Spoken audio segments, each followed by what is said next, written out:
સુરત શહેરમાં હવે ગુનેગારોની ખેર નથી, કારણ કે ચપ્પુ લઈ ફરી લોકો પર જીવલેણ હુમલો કરનારાઓની પોલીસે જાહેરમાં સરભરા શરૂ કરી છે.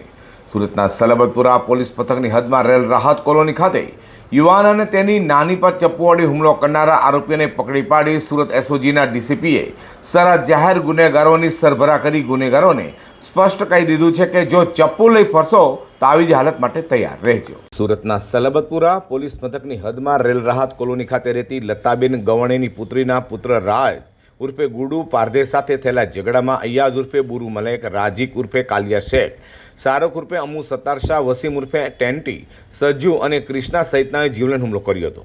તેમાં લતાબેનને હાથમાં ચપ્પુ વાગ્યું હતું, જ્યાં તેમની દીકરા રાજ ઉર્ફે ગુડુને માથામાં અને કમરના ભાગે ચપ્પુથી જીવલેણ હુમલો કરાયો હતો. આ મામલે સરબતપુરા પોલીસે હત્યાનો પ્રયાસ અને એટ્રોસિટી એક્ટ હેઠળ ગુનો નોંધ્યો હતો. બીજી તરફ સુરતમાં ચપ્પુ લઈ ફરનારો સામે પોલીસ હાલ ઓપરેશન રેમ્બો ચલાવી રહી હોય, જેને લઈને સુરત પોલીસ કમિશનર બામબાગ જામીન અધિક પોલીસ કમિશનર ઇન્ચાર્જ નાયબ પોલીસ કમિશનર રાજદીપસિંહ નકુમ અને મદદનીશ પોલીસ કમિશનર સીજી વાડદોરિયાની સૂચના લઈને પીઆઈ આરજે જાડેજાની ટીમે ત્વરિત તપાસ શરૂ કરી હતી. ઇન્ચાર્જ ડીસીપી રાજદીપસિંહ નકુમ સાહેબ અને એસઓજી પોલીસના ટીમે સલાબતપુરા પોલીસ સાથે મળી હુમલાખોર 5 આરોપીઓને ઝડપી પાડ્યા હતા. આ તેઓનો કાયદાનું ભાન કરાવવાની સાથે ઘટના સ્થળે લઈ જઈ જાહેર સરભરા કરી હતી. અને આવી ચપ્પુ લઈ ફરનારો સામે લાલાંગ કરી જો કોઈ પણ ચપ્પુ લઈ ફરશે તો આવી હાલત માટે તૈયાર રહેજો તેમ પણ કહ્યું હતું.